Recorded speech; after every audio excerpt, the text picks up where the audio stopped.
it looks old. Now, he had had a head injury a number of years ago, you said. He's had more than one. You were the one I spoke to? Yes. Okay. So what I spoke with the radiologist and talked to a neurosurgeon I know, and what they all told me is that we need the old scan to look at it, because if it's old and he's been doing okay, it's best left alone. How old? Because the wreck he was in July 3rd, he had a CT scan from that, but that would be his third windshield that he's broken with his head. Right. That's I've gone ahead and requested both images and the report from that scan.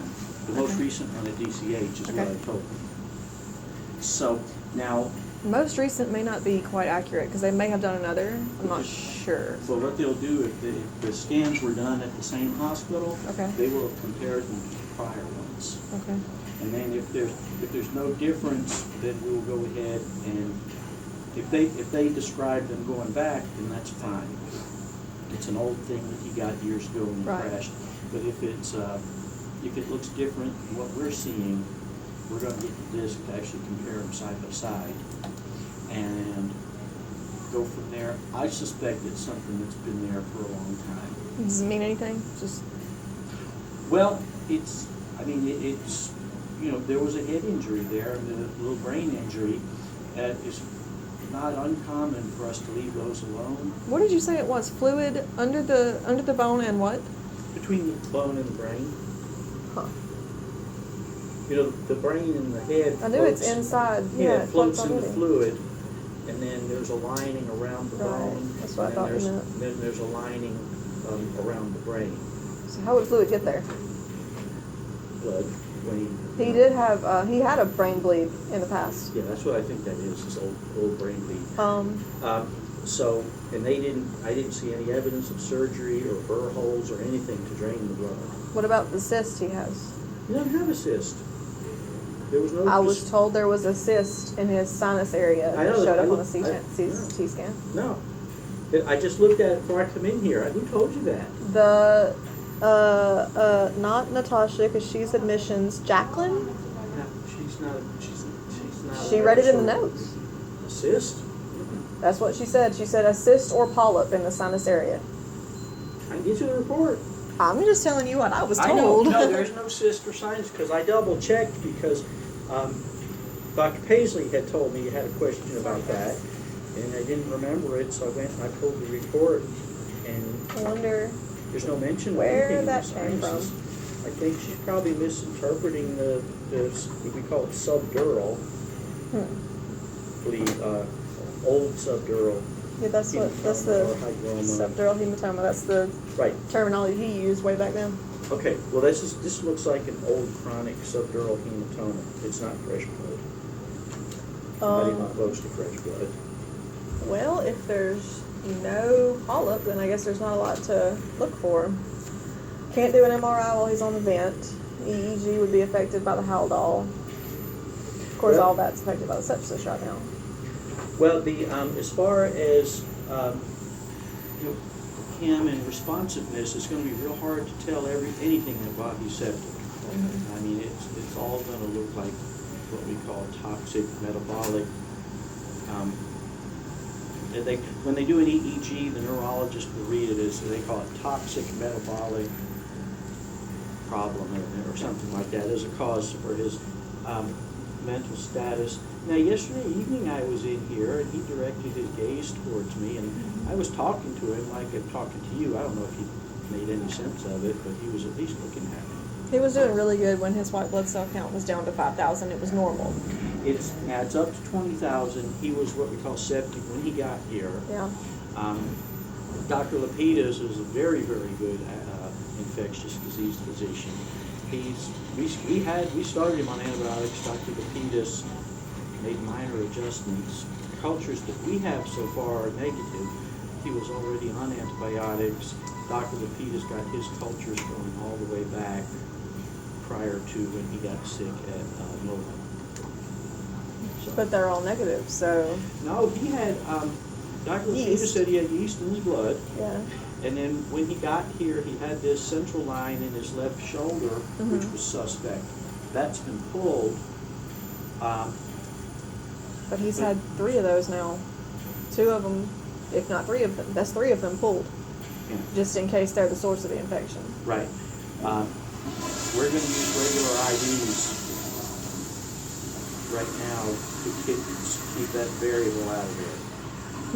I'm gonna be happy, so we don't want that to be an issue. Yeah. But he, the sepsis altogether looks a little better, those white counts still up. I don't know if it's had a chance to come down yet.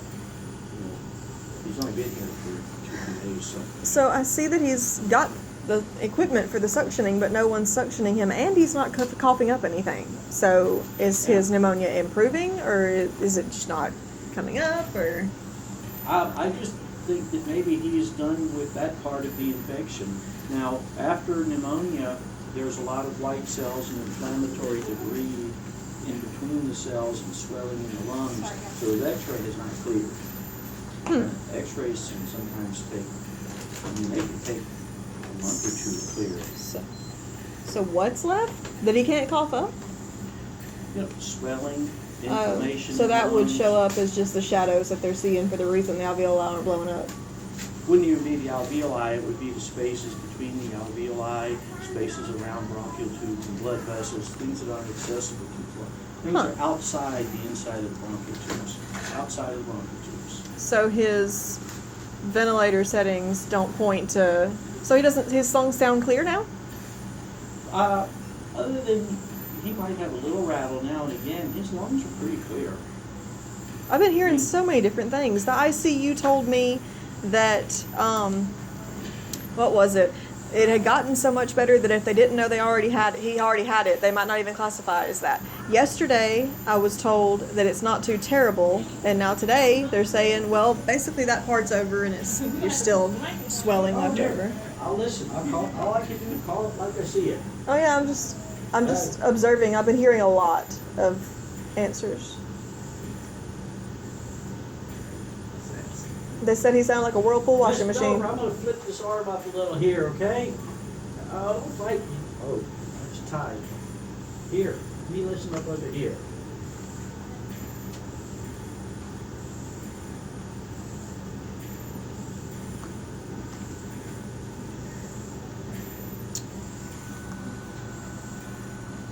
So then if it's not pneumonia causing the sepsis, what is? Or what might be? Well, there's a lot of things. In the hospital, line sepsis can develop within days of a fresh line, so that's one possibility. He had the yeast in his blood and we don't have a source for that. Why did he have that? Again, in the hospital, 9 times out of 10, it's line related. Well, I know he has a UTI, but you can't take the catheter out, so how does that work? The bladder sterilizes very quickly because the kidneys will concentrate the antibiotics in the urine. So, Even with them not functioning very well. they're not functioning. Those antibiotics come out of them somewhere, and Yeah. that's where they come out. So urine infections are easy to treat. Now, if they're in the kidneys or in the tissues around it, it's not so easy, but he doesn't have any signs of that. So, what did Dr. Lapidus say as far as source of sepsis? He just wanted his medical history as far as the timeline of everything that happened. He said that he doesn't know what it is, and he's basically there to manage antibiotics. That's what I'm hearing overall is treating symptoms. Well, you're treating this sepsis and covering the infection. Yeah. But we don't know what's causing the sepsis. Now, we have a lot of possibilities. Cultures are not showing us anything right now. Yeah. But you have to understand that even with pneumonia, rip-roaring pneumonia, 50% of your time, cultures are not going rodent. This is not even near an exact science. Oh, yeah. So, but he's on broad spectrum antibiotics. All bacteria are covered. Yeast is covered. And then he's got no signs of anything rotten inside him. So Yeah. Hurry up and wait still. yeah, I think he'll come around. You just have to, as long as nothing else happens. Yeah. So When his white blood cell count is down, I mean, he's visibly much different, responsively. but he's well. Yeah. Basically, yeah. Yeah.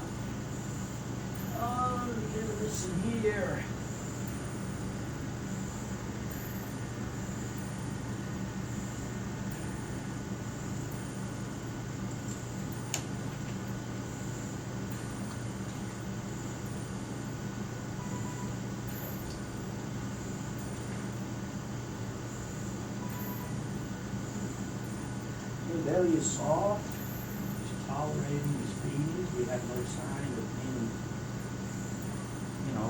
dysfunction in the belly.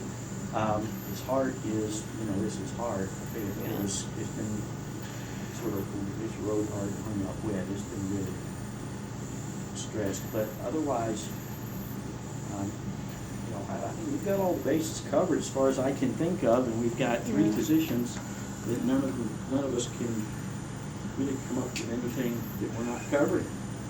So.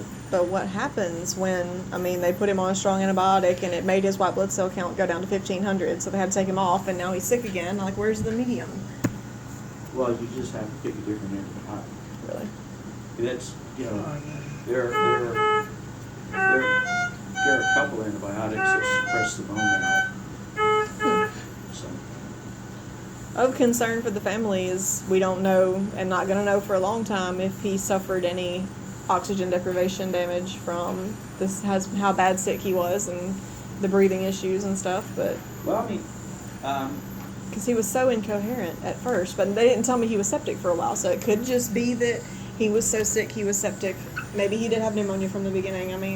No, he has inflammation in his lungs, so he I think probably did have pneumonia. They didn't tell me at first, but there was so much else going on. I guess that would kind of be back burner, like, I don't know. No, it wouldn't be back Just kind of burner. putting all the entire story together, because they originally thought he was an alcoholic, and I had to tell him, no, he's not. I would be able to tell, because I just talked to a different doctor, and I can't remember if I told you or not. He's like a hoarder. If you go in his living room, you could literally see everything. He's not an alcoholic. He would, if he was, he wouldn't throw the bottles out, huh? Right. That's fine. I believe we're outside that window now anyway. So that's what someone said earlier. Maybe he was still in DTs. I think it was the infectious disease specialist or someone in here said that. We're. And I was like, he's been in the hospital since the middle of June. right. Yeah. See, that DTs happen within a week or so. So he's way outside that. Someone window. told me it could last a month. See, I told you I'm hearing so many different stories and opinions. That's a non-problem. Now, Okay. you can get brain damage from alcohol withdrawal. But that was not the case. It would have been obvious if you've Well, seen what I've seen. We're assuming, but Regardless. I always keep it in the back of my mind. Yeah, it could be anything. I've seen more teetotalers go through DTs, and I've seen so many pregnant virgins I can't even tell you. So. I found his marijuana. I found his meth. I would have found his alcohol. That's what it seems like to me. We cover him for it. We don't judge him, but we cover the possibilities. And it's not. I'm not going to put my eggs in that basket. I don't think it's that. Yeah. We just got to wonder if there's any damage, and the CT doesn't show anything, but it's not going to show. CT doesn't show a lot of functional damage sometimes. Let's see, that's what I'm hearing, and nothing will except an EEG, and we can't do that. And even an MRI would show deep problems, but we have no reason to do that and can't do that. So No, you can't do it on a machine. And I only like to do testing on somebody who's really sick and unstable if it's going to change what I do. yeah, And right now, I don't think there's no big structural problems other than that old. I guess it's an old subarachnoid hematoma. We'll compare it to make sure. And I don't think there's any new structural problems. And if he did have any damage from the oxygen being low, there wouldn't be anything you do different now other than give him time to recover. yeah. But when was his oxygen low? We were just wondering about, like, in the time before his friends got to his house and found him basically unable to get up and move, what was going on. But after that, did he become more alert? And He's not been coherent since he went to the hospital that day. okay, well, and that's a real possibility then too. Yeah. But the only thing you can do there is give him time and see if he recovers. He gave me about a 7-minute window of me and you talking right before, not a couple days before he got intubated. The one through his mouth, I guess that's intubated. And I had asked him, do you remember the wreck? Do you remember this? And I said, did you know that you had an intestinal bleed? And he said, yeah, from the He named the blood thinner. No, something did it. But yeah, he gave me the name. He even said it. Yeah, So he had a duodenal ulcer. yeah, and he heard everything that was being said over his bed and recited it back to me. But then he went off into crazy land and even forgot my name 2 minutes later. But that was the last time that he's been any kind of normal. Okay, well, we'll have to wait and see. I'd like to get the sepsis under control Yeah. first. Then we can do an EEG. The only way the EEG would steer you differently is if he was having seizures and you would treat the seizures. That's what I've heard too. So- I hear different things though. Well, that would be the only thing. I couldn't think of anything else you would find. Well, I mean, he's not brain dead. the so we don't have to worry about exactly. that. The neurologist had told us, like, in the event that he seemed to be like he was never going to be coherent again or independent, Uh-huh. that before the family went to withdraw medical care or anything, they would do an EEG, and he acted like that would tell us if there was malfunction. And then I've been told since then that, like, no, it's just for seizures, and he's not having seizures. Yeah, I don't know what he's talking about because I've removed a lot of patients from ventilators and I've helped declare them brain dead, and He's definitely not brain dead. he's not that. And that's the only reason I've seen neurologists do EEGs before withdrawing care, because if it shows a pattern, you know, when people are sick, the brain waves are just slow. They call it diffuse slowing. And that's very non-specific. It doesn't tell you how he's going to be when he's well. And a lot of the sedatives that we give also will cause that. Yeah, the Haldol has him in La La Land. Yeah, and because he must have gotten a little agitated because he was not like this last night when Yeah. I spoke to him, but he apparently had gotten agitated somehow. But at any rate, so, you know, head to toe, with regards to the head, looks like old subdural hematoma. There are no polyps in the sinuses. Polyps in the Where that came sinuses from. are stuff that you go to your doctor for, like you and me right now. They're not of any importance anyway. They just make you more prone to sinus infections. So we wouldn't do anything about that right now. So I know what it meant, so. but it's not there. Breathing wise, you know, he's only on 30% oxygen. He's breathing like a freight train, but I think that's That's driven it. by both sepsis and maybe some brain dysfunction. And I think that the brain dysfunction's mostly from the sepsis. We'll have to see what we're left with once he's not septic. He was doing Heart-wise- good. When he was in the ICU, he was doing good. They had already had it down on 30, the oxygen. Mhm. I don't know why they cranked it back up, I guess for the trip. He's only on 30 now. I thought they said, he told me 35 earlier, but see, the information that I get from different people. Oh, you see, right there. Yeah, see, I hadn't learned how to read this one yet, because Oh, okay. the other one doesn't look anything like this. Yeah, they're all different. It's 30, but once you get below 40%, I usually consider them Pretty much room area. well, not room air, but what we call extubatable. I mean, you could support them with Yeah. just supplemental oxygen. But at any rate, it was 28 actually at one point. So if it's 28, if it's 30, if it's 35, if it's just hovering below 40 at different levels, that's not important as long as it's not a trend. And now See, he's struggling. Why is he struggling so much? he's breathing, he's doing that himself. I know, but He's- on a vent, why is he struggling so hard? I mean, I guess. He's pulling harder than the vent can deliver. Well, If you turn it up too high, you turn the flows up too high, you're gonna end up inflating him too quickly and popping Yeah. his lung. yeah. So if the air being pushed in quickly is not good. If he sucks it in quickly, it's not gonna pop. 166/96.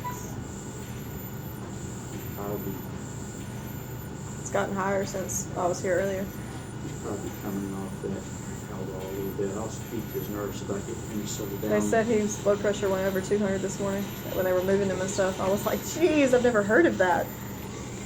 Yeah, no, that's, that I happens realize too. that's, not It's- normal, but it can happen, but I just never even wrapped my mind around it. But, moving on down, his heart's weak, but it works. Stomach works well.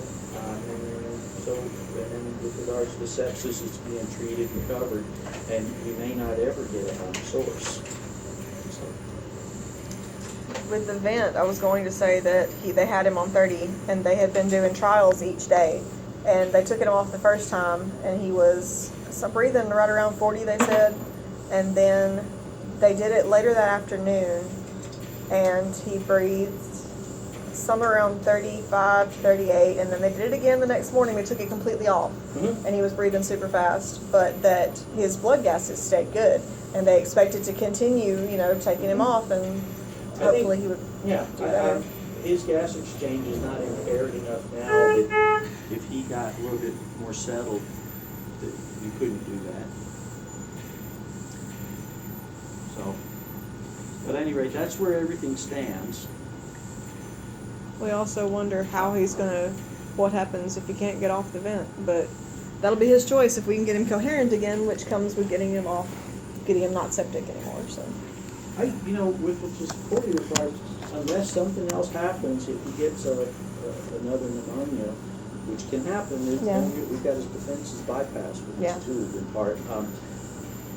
Unless he gets something else, I can't see that's going to be an issue. We may have to leave his tracheostomy in if he does not wake up enough to sort of control his saliva and secretions, or keep it out of his lungs. But as far as we can tell, he should. well, you just don't know till he's off of this and out of this, because now he's getting some sedatives, he's getting a lot of medications, he's getting antibiotics, some of which can sometimes affect mental status, and then he's also septic, so there's just no way to tell right now. So getting rid of the sepsis is just going to be playing with finding the right antibiotic, basically. That's what I'm gathering.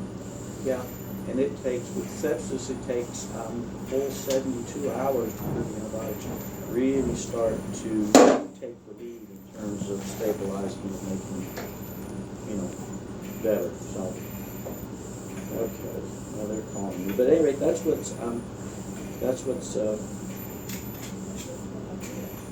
going on. I'm gonna bother him while he's awake. He's moving. Hey, Daddy. Open your eyes. Open your eyes. Move your eyebrows. Your sedative's wearing off, so I can bother you for a few minutes before I go back home.